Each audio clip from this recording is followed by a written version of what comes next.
잘 들리십니까? 네. 식사는 다 하셨죠? 네, 몇몇 분들은 아침 식사를 엄청 일찍 하신 분들도 있더라고요. 이제 자기 전에 아침 식사를 미리 하고 주무신 분들도 있어가지고 네, 다들 아침 식사 다 하셨을까 생각합니다. 예, 설교는 아니고 강의입니다. 약간 저는 별 차이가 제가 잘 따라놨어요. 제 아내가 물 챙겨주는 그런 사람이 아니기 때문에 저는 제 물을 제가 알아서 챙깁니다. 보통 교회에서는 그 김경희 성도님께서 대신 또 챙겨주시는데 제 아내는 이제 아이 돌보느라 바쁘느라고 목마르면 제가 알아서 떠마시겠지 생각을 하는데 오늘 웬일로 이렇게 다른 사람들 본다고 이렇게 챙겨주셨네요. 제가 봤을 때는 본인이 생각한 건 아닌 것 같고 김경희 그 사모님께서 알려주신 것 같아요. 맞죠? 아니에요? 예? 너무 그랬나요? 죄송합니다. 또 아침에 또 되게 또 이렇게 텐션이 떨어져 있어서 그냥 농담을 좀 해봤습니다. 한번 강의 들어가 보겠습니다. 제 강의안을 보시면은 되게 간략하죠. 심지어 강의한 내용이 없고 시편 그대로 옮겨놨습니다. 이제 조금 칸도 띄워놓은 거는 이제 그 밑에 이제 필기를 하시면 좋지 않을까. 그리고 이제 그냥 성경 보면서 이 부분이구나 이렇게 쫓아오면은 충분할 거라고 생각을 해서 시편을 그대로 옮겨놓았고 그리고 밑에는 간략한 질문들 조금 몇 가지 이제 적어놓았습니다. 제가 맡은 부분은 시편 제1번입니다. 이 시편 제1번에는 유명한 시편이 아주 많습니다. 시편 1편이야 말할 것도 없이 유명합니다. 그리고 23편도 굉장히 유명하죠. 시편 1편과 23편은 이제 통째로 암송하는 사람들도 많을 정도입니다. 그 정도로 시편하면 딱 떠오르는 대표적인 두 시편이라 할 수 있을 정도입니다. 이외에도 시편 18편도 우리에게 너무나 익숙합니다. 나의 힘이신 여호와여 내가 주를 사랑하나이다. 여호와는 나의 반석이시오 나의 요새시오 나를 건지시는 이시오. 복음성가에도 있죠. 이번에 그 찬송하는 목록에는 없었지만은 나의 힘이 되신 여호와여 이렇게 복음성가도 있습니다. 또한 시편 22편도 되게 유명합니다. 내 하나님이여 어찌 나를 버리셨나이까 엘리엘리 라마 사박다니 라고 외치셨던 예수님의 말씀입니다. 그 말씀을 기억하기에 이 시편 22편 역시도 우리에게 너무나 익숙합니다. 이처럼 시편 제1권만 하더라도 유명한 시편들이 참 많습니다. 우리에게 너무나 익숙하죠. 그리고 유명하지 않더라도 살펴보면 좋은 시편들이 당연히 많습니다. 다 하나님의 말씀이니까요. 그런데 오늘 우리는 그 중에서도 시편 1편과 그리고 2편을 주목해 보려고 합니다. 이번 수련회 동안에 시편 전체를 다룰 터인데 시편 1편과 2편을 다루지 않고서 다른 시편들을 살핀다는 건 마치 내비게이션 없이 낯선 길을 찾아가는 것이나 다름이 없을 겁니다. 시편 1, 2편은 시편 전체에 대한 서론이면서 동시에 시편 전체를 살필 수 있는 안목을 제공해 줍니다. 어제 강의를 통해서도 충분히 들었을 겁니다. 이 시간 살필 이 시편 1, 2편은 우리에게 시편 전체를 관통하는 어떠한 중요한 주제를 줄 것입니다. 함께 시편 1, 2편을 살펴보도록 하겠습니다. 먼저 이 1편과 2편이 얼마나 연관성이 깊은지 살펴보겠습니다. 시편 1편과 2편에는 제1권들 중에서 있는 다른 시편들과 달리 없는 것이 있습니다. 특별히 없는 것. 그게 뭘까요? 어제도 이거를 잠시 말씀을 하셨는데 목사님께서 혹시 맞추실 수 있는 분이 있으신가요? 저자가 없다. 그것도 맞습니다. 근데 제가 준비한 답이랑은 조금 다릅니다. 그것도 맞습니다. 그게 결국 이제 답이랑 연결되는 건데, 표제가 없습니다. 저자가 없다, 표제가 없다. 그것도 이제 어제 말씀하셨죠. 근데 이제 표제가 없는 시편들이 종종 있습니다. 특히나 제1권에서도 표제가 없는 이제 시편들이 있는데, 10편과 10편 그리고 33편이 그렇습니다. 근데 이 10편과 그리고 33편의 경우에는 그 앞에 오는 그 시편과 연속되는 시편이라 할 수 있습니다. 예를 들면 시편 같은 경우에는 9편과 연결이 되고 그리고 33편은 32편과 연결이 됩니다. 그런 의미에서 표제가 아예 없는 것은 아니죠. 그 앞에 잇따르는 그 시편과 시편의 표제를 그대로 이어받는다고 볼 수 있습니다. 그런 의미에서 제1권에서 실질적으로 표제가 없는 것은 1편과 2편입니다.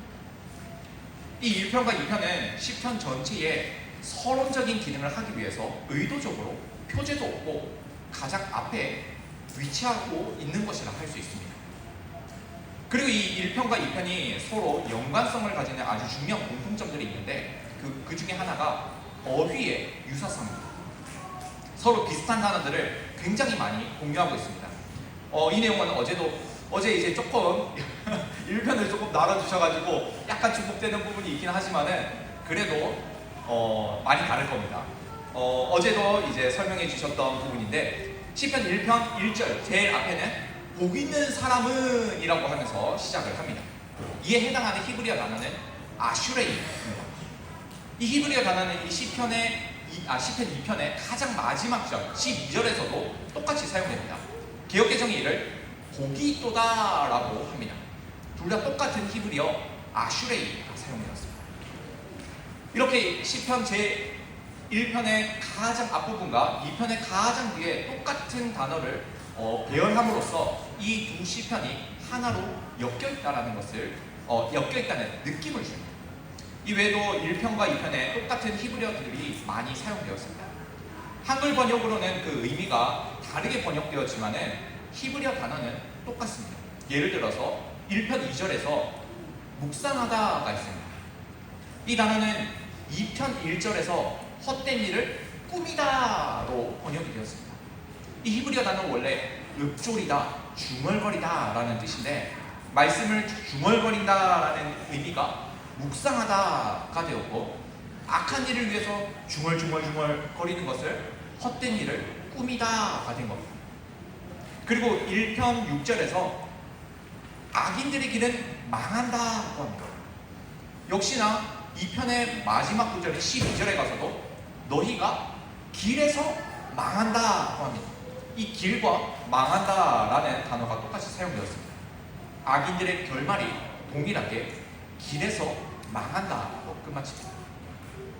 그리고 1편 3절에서 시냇가에 심은 나무가 철을 따라 열매를 맺는다고 합니다. 여기서 맺다, 열매를 맺다라는 단어가 있는데 히브리어로는 나탄입니다. 직역하면 주다라는 뜻을 가지고 있습니다. 이 히브리어 단어는 2편에서 또 등장합니다. 2편 8절에서 내가 이방 나라를 내 유업으로 주리니 하면서 주다가 또 등장을 합니다. 둘 다 하나님 편에 서 있는 이 의인과 그리고 기름 부음 받은 왕에게 주는 하나님의 선물입니다. 하나님은 의인에게는 열매를 맺게 하시고 그리고 하나님께서 세우신 그 왕에게는 이방 나라를 그리고 모든 열방을 기업으로 주십니다. 이처럼 몇몇 반복되는 단어들만 보아도 1편과 2편이 서로 유사하다는 것이 드러납니다. 그냥 읽어보면은 독립된 각각의 시편들 같지만은 하나하나 뜯어보면은 둘이 굉장히 긴밀하게 연결되어 있습니다. 이처럼 1편과 2편이 서로 연결되어서 시편 전체를 향해서 전달하려고 하는 중요한 주제가 있습니다. 그것이 무엇인지 좀 더 세밀하게 살펴보도록 하겠습니다.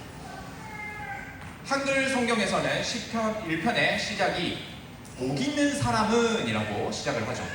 아무래도 히브리어 문법과 그리고 한국어 문법 사이에 조금 그 차이가 있다 보니 히브리시가 주는 그 어감, 그 느낌이 약간은 반감되는 경향이 있습니다.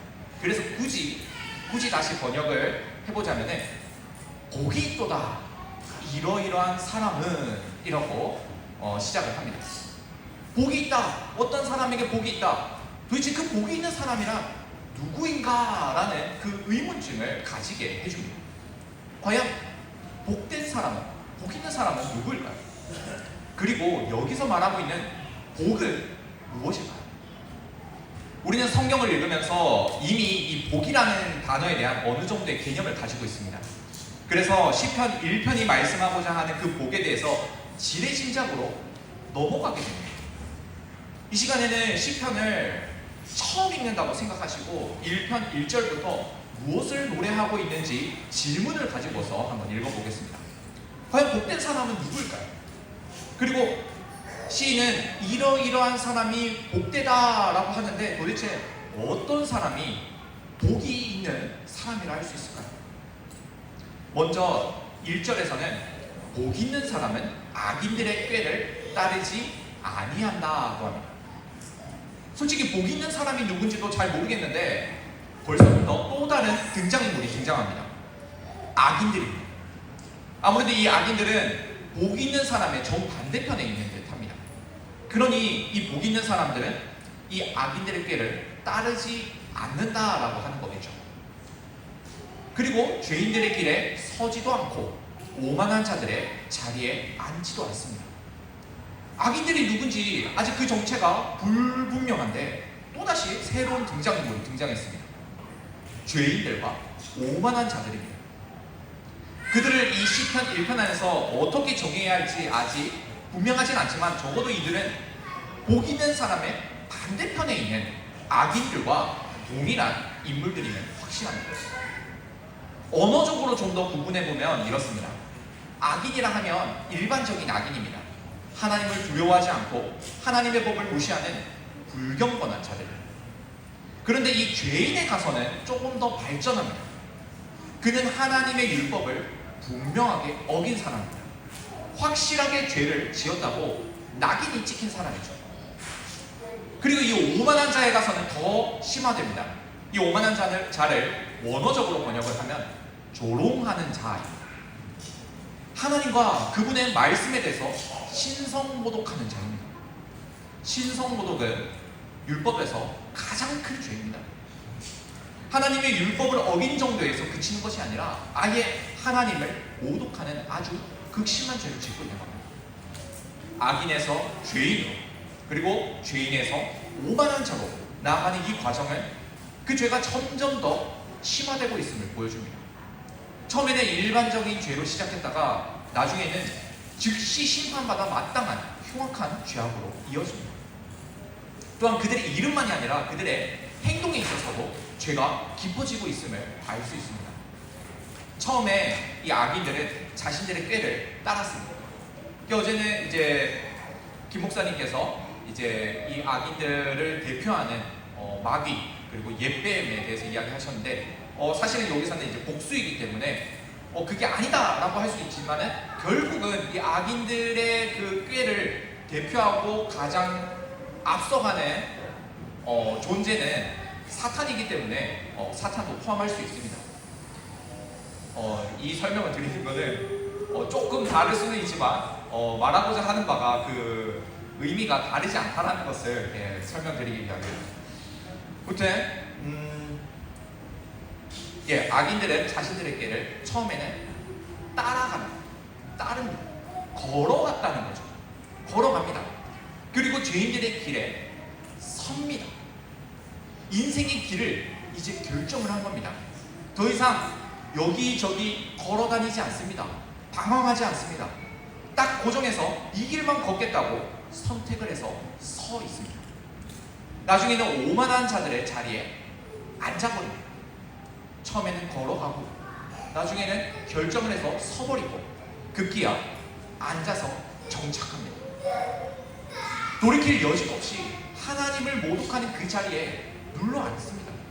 이처럼 그들의 행위만 보아도 죄악이 깊어지고 있음을 그리고 고착화되고 더 이상 돌이킬 기회가 없음을 보여주고 있습니다.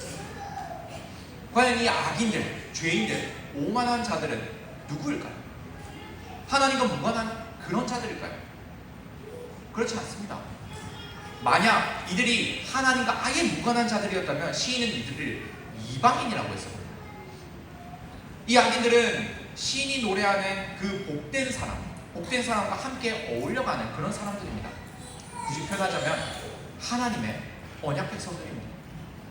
한 언약 공동체 안에 있으면서도 하나님의 말씀을 의도적으로 무시하고 죄를 짓고 급기야 하나님을 모독하는 자리에 뻔뻔스럽게 앉아있는 겁니다.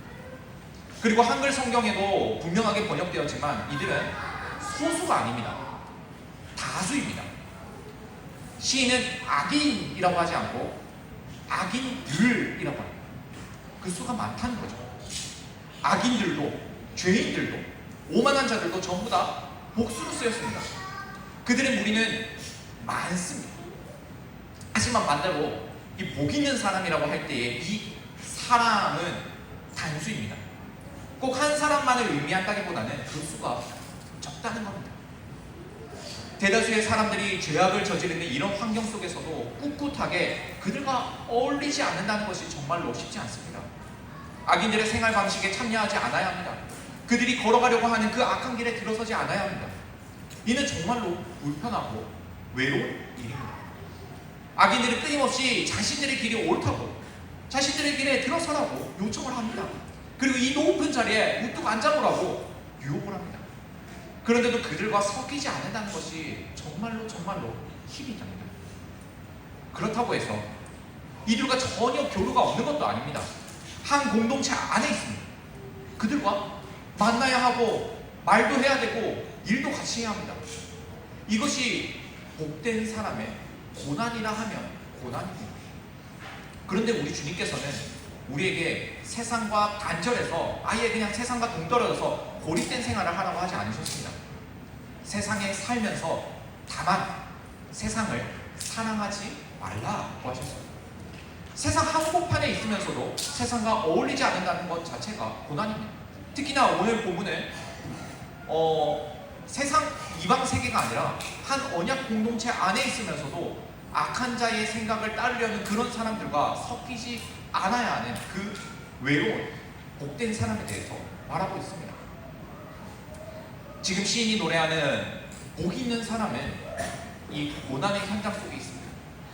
우리 주님께서 말씀하신 것처럼 많은 사람들이 찾고자 하는 넓고 큰 길이 아닙니다. 좁고 협착한 길을 걸어가고 있습니다. 정말로 이 길을 찾는 사람은 적습니다. 많은 사람들이 넓고 큰 길로 가는 것에 비해서 너무나 적습니다. 누가 이 힘든 길을 걸어가려고 할까요? 2절로 가면 이 복 있는 사람의 긍정적인 특징도 나옵니다. 그는 오직 여호와의 율법을 즐거워하여 그의 율법을 주야로 묵상하는도다. 여기 율법이라고 번역된 단어는 토라입니다. 어제 이제 토라에 대해서도 질문해 주셨는데 이제 하나님의 말씀이죠.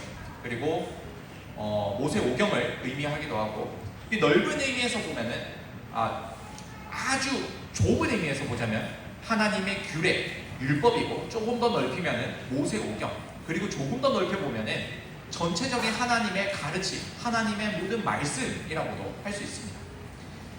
이 복된 사람은 바로 하나님의 모든 가르침을 즐거워하고 밤낮으로 하나님의 말씀을 묵상하는 사람입니다. 앞에서도 말씀을 드렸는데 여기서 묵상하다라는 단어는 읊조리다, 중얼거리다 라는 뜻입니다. 새가 노래하는 것처럼, 그리고 소가 여물을 되새김질하는 것처럼 계속해서 입에서 중얼중얼 맴도는 겁니다. 그 입에서 하나님의 말씀이 사라지지 않게 중얼중얼 읊조립니다. 이는 암송한다라는 의미가 될 수도 있고 묵상하고 연구한다라는 의미도 될 수 있습니다. 어찌되었든 간에 하나님의 말씀이 그에게서 결코 떠나지 않습니다. 그러니 밤이나 낮이나 변함없이 하나님의 말씀과 함께합니다. 바로 여기에서 복된 사람과 악인들 사이에 분명한 차이가 생깁니다. 악인은 스스로의 꾀와 그리고 그 지혜를 따릅니다. 하지만 복 있는 사람은 하나님의 가르침을 따릅니다. 죄인은 하나님의 율법을 떠나 죄를 짓는 길에 들어섭니다. 그러나 복 있는 사람은 하나님의 율법을 즐거워합니다. 이 율법에서 떠나지 않으려고 합니다. 그리고 오만한 자는 스스로를 높이고 하나님을 모독하는 자리가 있습니다. 교만한 자리에 앉아서 하나님이 없다고 합니다. 하지만 복 있는 사람은 야훼의 말씀에 자신의 모든 삶을 바칩니다. 거기에 몰두하고 모든 시간을 다 쏟습니다. 오직 하나님의 가르침에만 반응합니다. 아직 1절과 2절까지만 읽긴 했지만 이렇게나 복된 사람과 그리고 악인들 사이에 극명한 차이가 나타남을 우리는 알 수 있습니다. 이어서 3절을 보겠습니다. 3절에 가서는 드디어 복이라고 할 만한 무언가가 드러나기 시작합니다. 복 있는 사람은 시냇가에 심은 나무가 철을 따라 열매를 맺으며 그 잎사귀가 마르지 아니함 같습니다. 여기서 말하는 시냇가는 인공적으로 만든 수로입니다. 이런 수로는 계속해서 물이 흐릅니다. 그러니 항시 충분한 물을 공급받을 수 있습니다. 다른 땅들은 다 마르더라도 이 수로 옆에 심긴 나무는 결코 마를 일이 없습니다. 그래서 잎사귀도 마르지 않죠. 항시 물을 공급받고 있으니까요. 이 나무는 때가 되면 반드시 열매를 맺습니다. 항상 열매를 맺는 게 아니라 그 때가 있습니다. 성경에서는 철을 따라라고 이제 번역이 되었는데, 철을 따라 직역을 하자면은 그의 시간에 열매를 맺는다고 할 수 있어요. 그의 시간. 그만의 적절한 시간이 되면 반드시 열매를 맺는다는 겁니다. 과연 이 그의 시간이라는 것이 어떤 특정 시간을 의미하는데, 과연 그 특정 시간이 언제인지 한번 보겠습니다. 이 특별한 시간은 4절과 연결됩니다. 4절을 보겠습니다. 이 4절에서는 악인들의 말로가 나옵니다. 그들은 복 있는 사람과 같지 않습니다. 그들은 오직 바람에 나는 겨와 같습니다. 저는 농사를 해본 적이 없긴 하지만은 몇몇 분들은 농사 해보셨겠죠. 제일 연장자이시죠.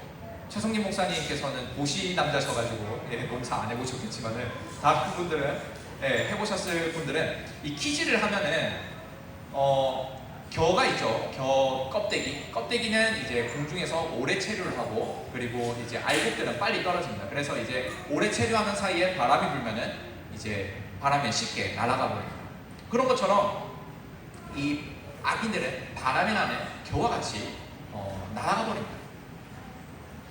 마태복음 13장에서 예수님께서 말씀하셨던 그 알곡과 가라지가 생각납니다. 물론 여기서 가라지는 겨와는 다른 거죠. 약간 일종의 잡초 같은 거죠. 이 알곡과 가라지는 한밭에서 자라기는 하지만 추수의 때가 오면 구별이 됩니다. 가라지는 모여서 불에 태워지고 알곡만 남아서 그 알곡만 곡간으로 들어갑니다. 여기서 추수의 때란 심판의 날입니다. 마찬가지로 시편 1편에서도 심판의 날이라는 이미지가 있습니다. 바로 바람. 성경에서는 이 바람과 함께 하나님의 심판이 찾아오는 경우들이 굉장히 많습니다. 창세기 3장 8절입니다. 제가 읽어드리겠습니다. 그들이 그날 바람이 불 때에 동산에 거니시는 여호와 하나님의 소리를 듣고 아담과 그의 아내가 여호와 하나님의 낯을 피하여 동산 나무 사이에 숨은지라. 동산 중앙에 있는 선악을 알게 하는 나무의 열매를 따먹은 아담과 여자에게 하나님께서 강림하시는 순간입니다. 하나님은 그들을 심판하기 위해 오셨습니다. 이때에 바람이 불었다고 합니다. 하나님께서 심판하실 때에 이 바람이 불었다는 것이 굉장히 의미심장합니다. 왜냐하면 창세기 3장에서만 바람이 불었던 것이 아니기 때문입니다. 이어서 또 창세기 8장 1절을 가보면 하나님이 바람을 땅 위에 불게 하셨습니다. 홍수로 세상을 심판하시고 다시 세상을 재창조하시는 그 과정 가운데서 바람이 붑니다. 홍수 심판에서도 역시나 바람이 붑니다. 출애굽한 이스라엘 백성들이 홍해 앞에 섰을 때에도 그랬습니다. 출애굽기 14장 21절입니다.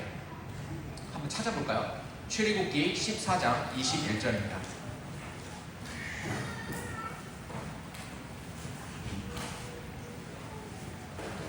출애굽기 14장 21절입니다. 함께 읽어보겠습니다. 모세가 바다 위로 손을 내밀매 여호와께서 큰 동풍이 바람으로 바닷물을 물러가게 하시니.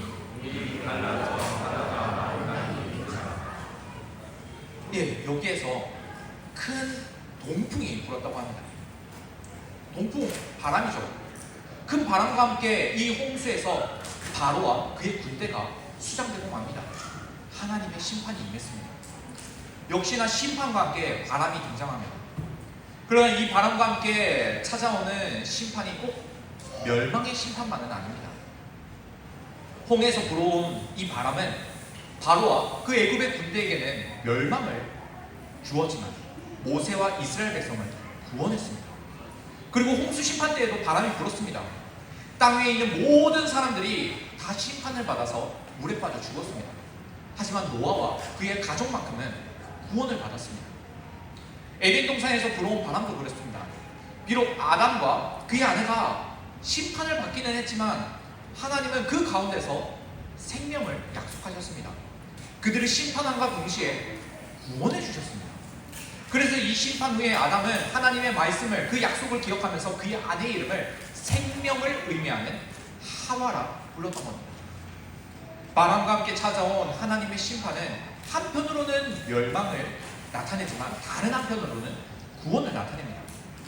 한쪽에는 멸망의 심판이, 다른 한쪽에는 생명의 심판이 일어납니다. 이 1편 4절에서 바람이 부는 것도 그렇습니다. 별뜻 없이 그냥 불어오는 바람일 수도 있겠지만 악인들을 의미하는 그 결을 심판한다는 의미에서 이 바람은 결코 단순한 바람일 수 없습니다. 죄송합니다. 악인들을 심판하는 바람입니다. 그 바람 앞에 겨가 아무런 힘도 못 쓰고 날아가 버리듯이 하나님의 심판 앞에 악인들은 어쩌지도 못하고 멸망당하고 말 것입니다. 그러나 복 있는 사람은 그렇지 않습니다. 이 3절에서 나온 철을 따라라는 말이 있습니다. 여기서 철은 앞서도 말씀드렸듯이 그의 시간이라고 했죠. 바로 복된 시간이라는 의미로 되겠지만은 좀 더 특별한 의미를 갖는 특별한 시간이라는 뜻도 됩니다. 이 시간은 바로 심판의 때입니다. 그때의 악인들은 바람에 나는 겨와 같이 멸망당하고 말 것입니다. 하지만 복 있는 사람은 그때에 오히려 열매를 맺습니다. 멸망당하지 않습니다. 오히려 생명을 풍성하게 드러냅니다. 이것이 복 있는 사람과 악인들의 반전입니다. 한 언약 공동체 안에서 악인들은 다수를 이루며 그 목소리를 높여왔습니다. 이 세상에서 다수라는 이름으로 가지는 어떠한 안전함이 있습니다. 강력함이 있습니다. 대부분의 사람들이 여기에 속했다는 것만으로도 굉장한 위로를 느낍니다. 하지만 심판의 날이 되자 상황은 역전됩니다. 악인들이 아무리 쪽수가 많았다 할지라도 심판 앞에서는 견딜 수가 없습니다. 그러나 복 있는 사람은 그런 중에도 열매를 맺습니다. 뿌리가 뽑히지 않고 쉬지 않고 맑은 물을 계속해서 공급받을 수 있습니다.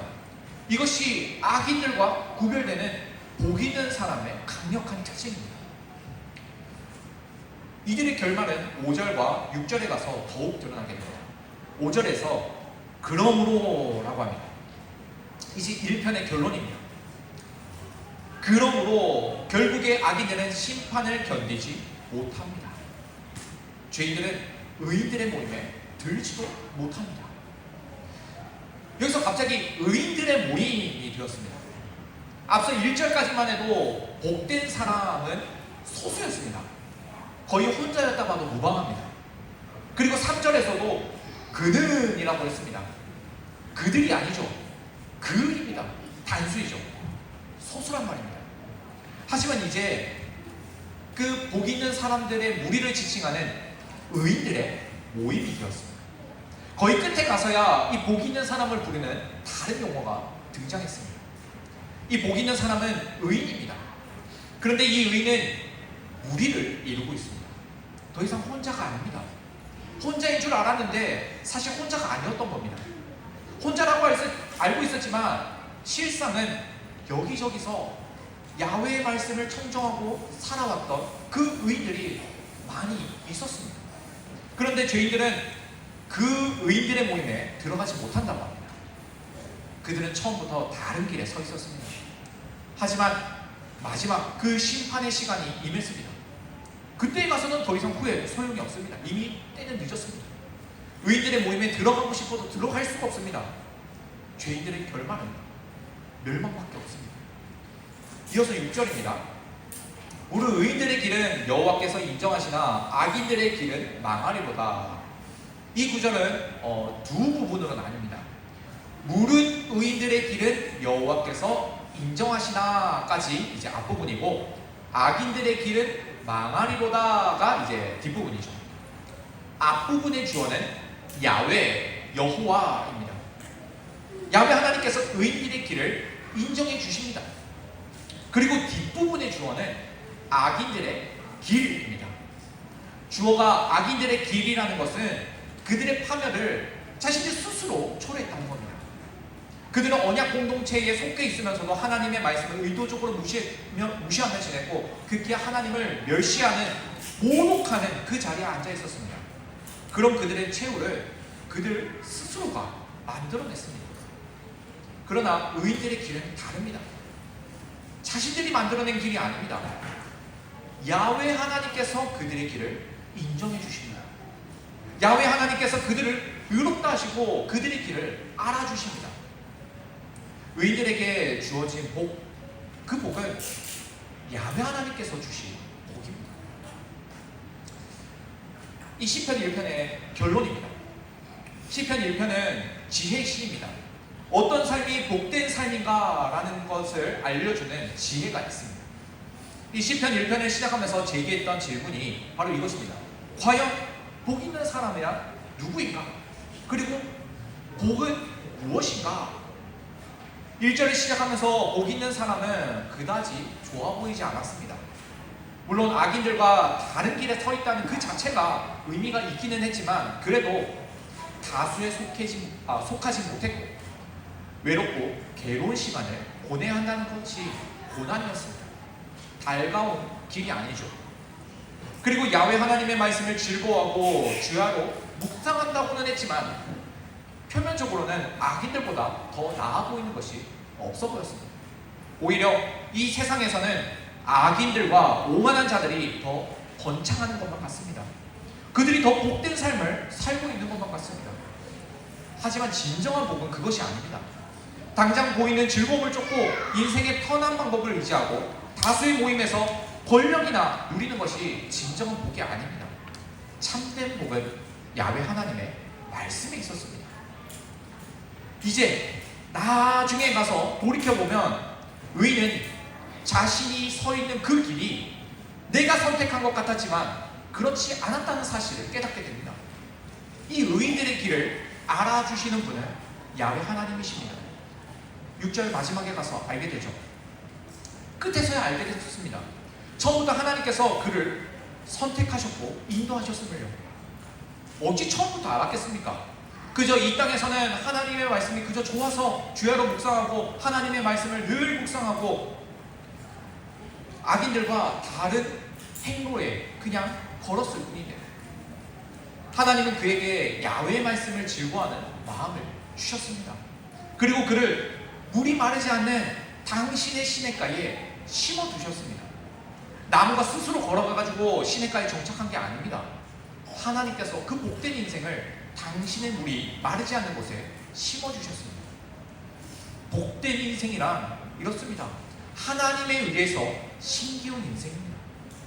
그러므로 복이란 하나님에게 붙잡힌 바 되고 하나님의 말씀에 의해 다스림을 받는 그런 삶입니다.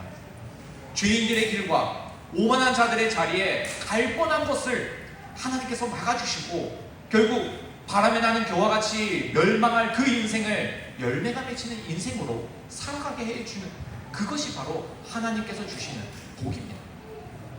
스스로는 만들어낼 수 없습니다. 하나님의 율법을 다 지켰다고 해서 주야로 묵상했다고 해서 획득할 수 있는 것도 아닙니다. 오직 하나님께 은혜를 입은 자만이 누릴 수 있는 것이 복입니다. 이 시편 1편의 지혜는 이런 복을 우리에게 알려주고 있습니다. 그리고 다른 한편으로 악인들의 멸망은 스스로 초래한 결과라는 것도 알려줍니다. 복과 멸망, 구원과 멸망이 있는 것, 바로 복음입니다. 시편 1편은 이렇게 복음을 시작으로 시편 전체를 열고 있습니다. 계속해서 시편 2편도 살펴보도록 하겠습니다. 강의가 그렇게 길지 않습니다. 그러니 바로 쭉쭉 해서 바로 끝내도록 하겠습니다. 시편 2편을 보기에 앞서서 히브리시가 가지는 특징 하나를 알아둬야 되겠습니다. 그 중에 하나가 이제 평행법이라는 것이 있는데 비슷한 말이 반복되어서 평행을 이루는 형식입니다. 두 개를 묶어서 하나로 만들기 위해서 사용되는 어떤 방법입니다. 상반절과 하반절에서 유사한 단어들이 반복되어서 사용이 됩니다. 이 편에 그런 반복법들이 굉장히 많이 나타납니다. 이 앞과 뒤에 관계도 굉장히 중요합니다. 경우에 따라서 유사한 의미가 반복되는 그런 평행법도 있고 의미가 달라지는 상반적인 평행법도 있습니다. 그리고 앞구절에는 원인이 그리고 뒷구절에는 결과가 나오는 그런 평행법도 있습니다. 그리고 의미가 뒤로 갈수록 더욱더 강화되는 점층적인 평행법도 있습니다. 시편 안에 수많은 이런 평행법들이 존재를 하는데 이 편에서는 주로 앞과 뒤가 유사한 의미의 평행법이 주로 사용되었습니다. 이 평행법을 알 때에 시편 2편을 좀 더 의미 있게 살필 수 있습니다. 일단 이 평행법이란 두 개가 묶여서 하나를 이룬다 정도로 알고서 시편 2편을 들어가 보도록 하겠습니다. 1절을 보면 평행법이 무엇인지 바로 알 수 있습니다. 어찌하여 이방 나라들이 분노하며 끊고 민족들이 헛된 일을 꾸미는가. 앞과 뒤가 나눠져 있죠.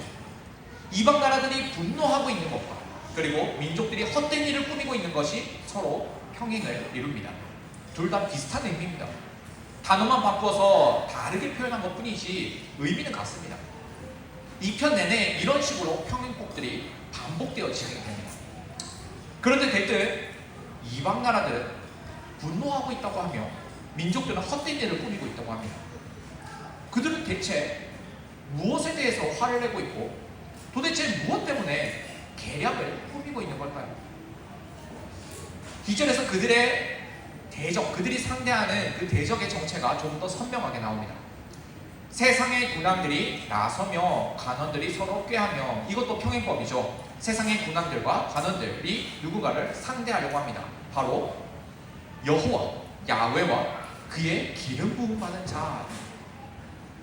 기름 부음 받은 자 바로 메시아죠. 히브리어로는 메시아, 그리고 헬라어로는 그리스도입니다. 구약시대에 이 기름 부음 받은 직분자는 선지자, 제사장, 왕, 이렇게 세 가지가 있습니다. 그런데 여기에 등장하는 메시아는 선지자, 제사장, 왕 중에서 특별히 왕을 의미합니다. 그래서 이 시편 2편을 제왕시라고 하는 것도 그런 의미죠. 이 기름 부음 받은 자가 왕이라는 것은 뒤로 갈수록 더욱더 선명해집니다. 계속 읽어보겠습니다. 3절입니다. 우리가 그들의 맨 것을 끊고, 그리고 여기까지 끊깁니다. 그의 결박을 벗어버리자 하는도다. 여기에도 유사한 말이 반복되었죠. 여기도 평행법이 사용되었습니다. 이방 나라들과 세상 군왕들은 맨 것을, 어떤 메인 것을 끊어버리려고 합니다. 자신들을 속박하고 있는 무언가를 벗어버리려고 합니다. 이 3절을 보면 그들의 맨 것이라고 합니다. 이방 나라들과 세상 군왕들을 강하게 결박하고 있는 것이 있는데 이것을 매게 한 이가 있습니다. 그들이라는 정체죠. 그래서 한 사람이 아닙니다. 한 사람이 그들을 강하게 결박한 것이 아닙니다. 여러 명입니다. 단수가 아니라 복수로 쓰였다는 점을 생각해야 합니다. 그들의 맨 것입니다. 이방 나라들과 세상 군왕들을 속박한 것은 기름 부음 받은 그 왕만이 아니라 야훼 하나님도 포함되어 있습니다. 3절 하반절에 나오는 그의 결박 역시도 번역은 단수로 그냥 그의라고 되어 있지만 원래 원어로는 복수입니다. 그들의 결박이 맞습니다. 야훼 하나님께서는 당신께서 세우신 그 왕과 함께 이 이방 나라들을 결박하셨습니다.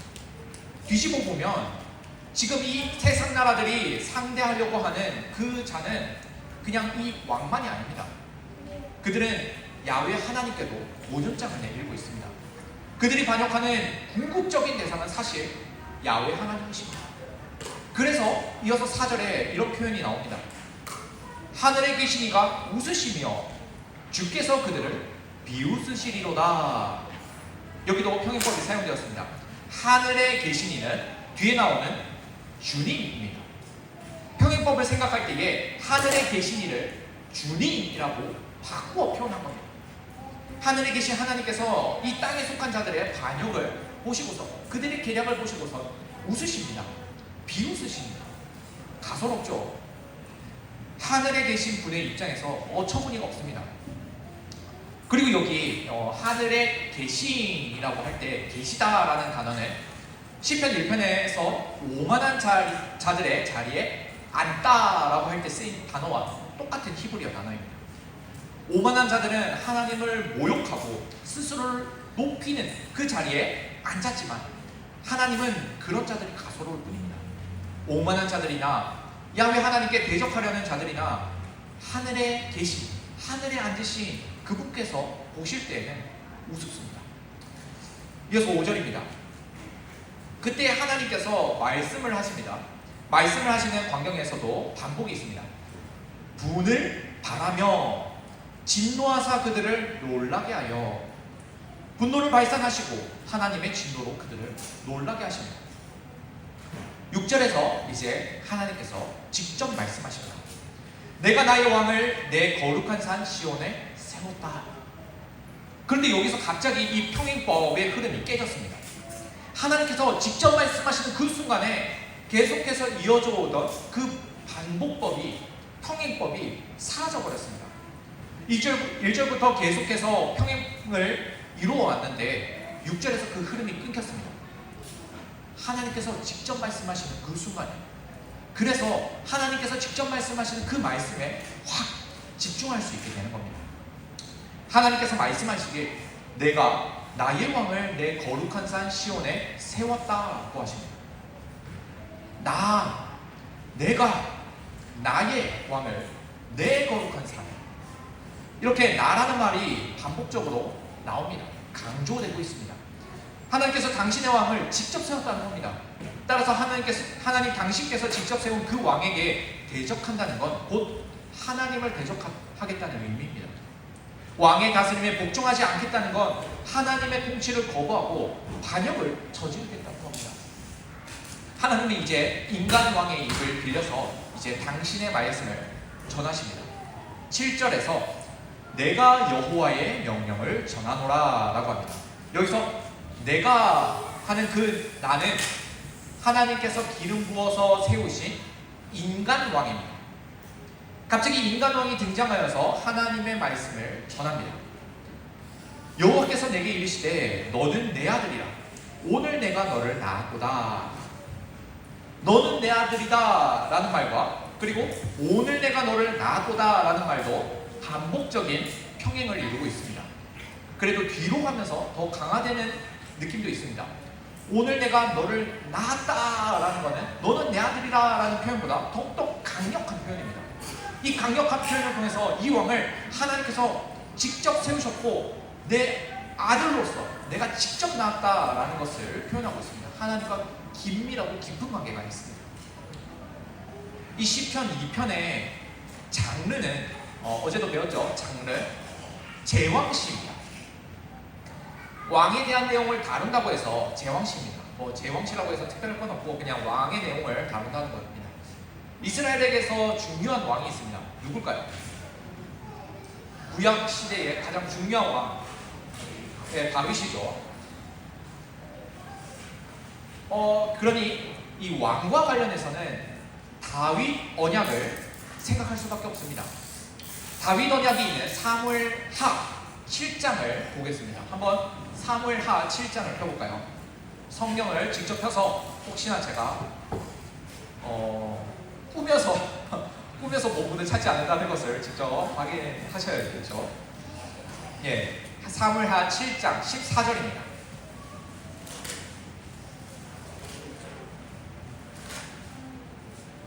예, 함께 읽어보겠습니다. 나는 그에게 아버지가 되고 그는 내게 아들이 되리니 그가 만일 죄를 범하면 내가 사람의 배와 인생의 채찍으로 징계하려니와. 다윗 언약의 내용 안에서 하나님은 다윗의 왕가에서 날 씨, 곧 다윗의 후손의 아버지가 되어주신다고 약속을 하셨습니다. 하나님은 그에게 아버지가 되어주시고 그는 하나님의 아들이 됩니다. 바로 다윗 언약 안에서 태어날 그 다윗 왕가의 후손에게. 이런 맥락을 기억하면은 너는 내 아들이라 오늘 내가 너를 낳았다 라는 이 메시지가, 이 하나님의 선언이 어떤 의미인지 알 수 있습니다. 하나님께서 직접 세운 그 왕은 다윗 언약 안에서 태어난 다윗의 후손입니다. 다윗의 씨입니다. 바로 지금 성경 펴놓으셨죠?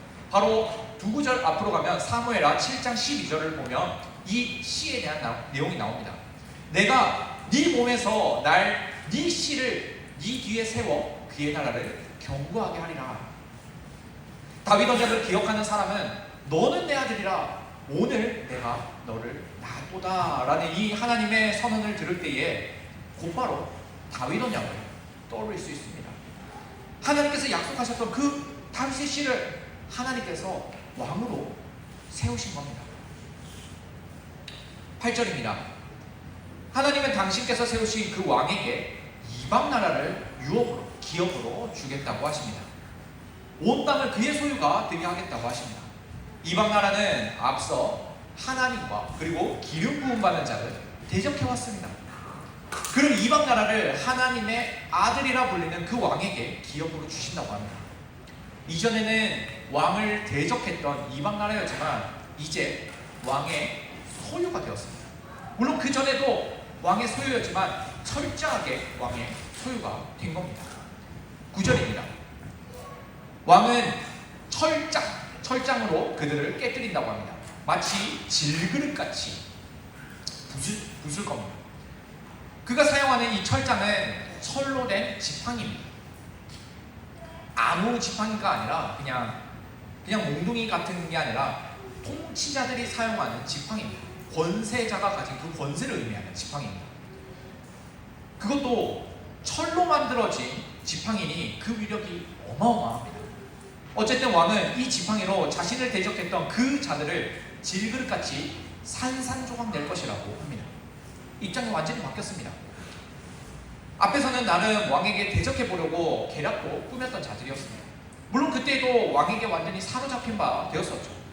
그러니 반란을 저지르고 자신들을 결박했던 그 속박을 벗어나 보려고 용을 썼습니다. 하지만 이제 완전한 왕의 소유가 되어버렸습니다. 그들은 왕의 손에 철저하게 넘겨졌습니다. 통치자의 지팡이에 산산이 부서지는 질그릇 같은 존재가 되었습니다. 이제 10절입니다. 10절부터는 시편 2편의 결론이 나옵니다. 그런즉이라는 접속사가 나오면서 이제 진짜 하고 싶은 말이 나오는 겁니다. 그런즉 군왕들아, 너희는 지혜를 얻으며 세상의 재판관들아, 너희는 교훈을 받을지어다. 여기서도 평행법이 나오죠. 유사한 말이 반복이 되고 있습니다. 하나님께서는 당신을 반역했던 그 세상 군왕들에게 살 수 있는 기회를 주십니다. 그래서 지혜를 얻으라고 하십니다. 더 정확하게는 지혜를 얻는 것이 아니라 깨달으라 라고 하는 겁니다. 그들은 정신을 차려야 합니다. 그리고 하나님께서 주시는 그 교훈을 받아야 합니다. 그래야만 살 수 있습니다. 이 살 수 있는 방법은 11절과 그리고 12절에서 나옵니다. 여호와를 경외함으로 섬기고 떨며 즐거워할지어다. 그리고 이어서 명령이 하나 더 나옵니다. 그의 아들에게 입맞추라. 그의 아들에게 입맞추라를 앞에 이 11절과 묶어서 하나의 평행법으로 볼 수 있습니다. 그렇게 되면은 야훼를 경외함으로 섬기라 라는 명령과 그의 아들에게 입맞추라 라는 그 명령이 서로 평행을 이루게 됩니다. 이것 때문에 앞에서도 계속해서 평행이 중요하다고 말씀을 드렸던 겁니다. 야훼 하나님을 경외하는 일과 나란하게 묶이게 되면 그의 아들에게 입맞추는 건 역시도 야훼 하나님을 경외하는 일이 됩니다. 입맞추라는 건 왕에게 복종을 하는 의미입니다. 하나님의 아들을 유일한 왕으로 섬기며 복종하는 겁니다. 그리고 이 평행법에 묶였듯이 하나님의 아들을 경외하는 일까지도 요구됩니다. 10절까지는 이 왕을 다윗의 후손으로 오는 인간왕으로 볼 수 있었지만 이 11절과 그의 아들에게 입맞추라 라는 이 12절의 상반절을 하나의 평행법으로 묶게 되면은 그의 아들은 곧 하나님이 됩니다. 더 이상 인간 왕이 아닙니다. 왕은 곧 하나님이십니다. 우리에게 있어 그런 분은 딱 한 분 계십니다.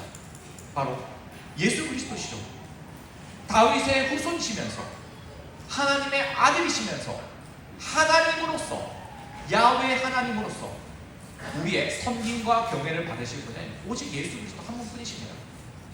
이 시편 2편의 퍼즐은 바로 예수 그리스도를 통해서 완벽하게 맞춰집니다. 예수님께서 세례를 받으실 때도 하늘 아버지께서는 이렇게 말씀하셨습니다. 이는 내 사랑하는 아들이요 내 기뻐하는 자라. 하나님은 예수님을 당신의 아들이라 선언하셨습니다. 물론 예수님께서는 이 선언 때문에 하나님의 아들이 되신 것이 아닙니다. 다윗 왕가에서 태어나는 인간 왕의 경우에는 하나님의 선언과 그리고 그 언약 안에서만 하나님의 아들이 될 수 있습니다. 하지만 예수님은 이미 하나님의 아들이십니다. 영원 전부터 이미 하나님의 아들이셨습니다. 따라서 하나님의 유일한 아들이신 예수님만이 그 하나님과 동등한 경외와 섬김을 받으실 수 있습니다. 하나님은 당신을 대적하려 했던 그 이방 나라들과 세상 통치자들에게 계속해서 이렇게 말씀하십니다. 그렇지 아니하면 진노하심으로 너희가 길에서 망하리니 그의 진노가 급하심이라. 여기서 세상 통치자들도 길에서 망한다고 합니다. 시편 1편에서 악인들의 길이 망하는 것과 같습니다. 하나님의 반대편의 선자들은 결국은 망합니다. 멸망합니다. 하지만 그들에게 유일한 피할 길을 제시합니다. 마지막에 가서 제시합니다. 여호와께 피하는 모든 사람은 다 복이 있도다. 시편 2편 역시도 복이 있도다 라고 선언을 하면서 복으로 결혼을 맺습니다. 시편 1편에서 복으로 시작되었던 것이 이 시편 2편 마지막에 가서도 복으로 마칩니다. 그런데 여기서 여호와께 피하는 이라는 이 말에 주목을 해야 합니다. 우리말 번역으로는 여호와께 피하는 이라고 되어 있는데 사실 여호와가 아닙니다. 히브리어 원어에는 그냥 3인칭 단수만 있습니다. 그에게 피하는이 맞는 말이죠. 사실 바로 앞에서 그의 아들에게 입맞추라 라고 명령한 뒤에 바로 그가 나옵니다.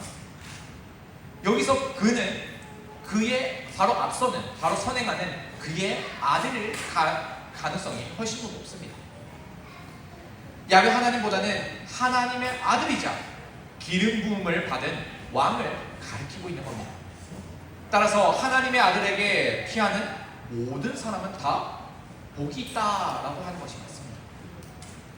그런데 만약 이게 인간 왕이라면 그가 뭐라고 그에게 피한다고 해서 복이 있겠습니까? 복을 주는 것은 인간 왕이 아닙니다. 하나님의 아들 예수 그리스도이십니다. 그러니 우리는 이 구절을 이렇게 읽어야 합니다. 예수 그리스도께 피하는 모든 사람은 다 복이 있도다. 예수 그리스도를 믿는 자가 복됩니다. 이것이 시편 2편이 주는 위대한 교훈입니다. 복음이죠. 이 시편 1편에서 마지막으로 총 정리를 하겠습니다. 이제 얼마 남지 않았습니다. 좀 기운을 차리시고 바로 되게 얼마 안 남았습니다. 3분 안에 끝납니다. 네, 시편 1편에서 복 있는 사람은 야훼 하나님의 말씀을 주야로 묵상하는 사람이었습니다. 그가 그런 복을 받을 수 있었던 이유는 하나님의 은혜에 있었습니다. 하나님의 은혜가 그로 시냇가에 심기운 나무가 되게 했고 그를 의인들의 모임에 있게 했고 야훼 하나님의 말씀을 즐거워하는 인생을 살아가게 했습니다. 시편 2편에 가서는 그 복이 좀 더 구체화되었습니다. 하나님의 아들에게로 피하는 자에게 복이 있습니다. 신약교회 성도인 우리는 더욱 분명하게 고백할 수 있습니다. 예수 그리스도께 피하는 자는 복이 있다고요. 시편 1편이나 2편이 가르치는 교훈은 동일합니다. 야훼 하나님과 예수 그리스도를 믿고 경외하는 자에게 복이 있습니다. 삼위 하나님만이 우리에게 복을 주십니다. 그분께 피하는 자가 복됩니다. 하나님 곁에 있는 것이 복입니다. 하지만 하나님을 대적하는 그 반대편의 선자들의 말로는 언제나 같습니다. 그들은 멸망의 심판을 받습니다. 그들이 하나님의 말씀과 동떨어진 이방 민족이었다 해서 예외는 아닙니다. 혹 언약 공동체 안에 있었다고 해서 특혜를 받을 수 있는 것도 아니죠.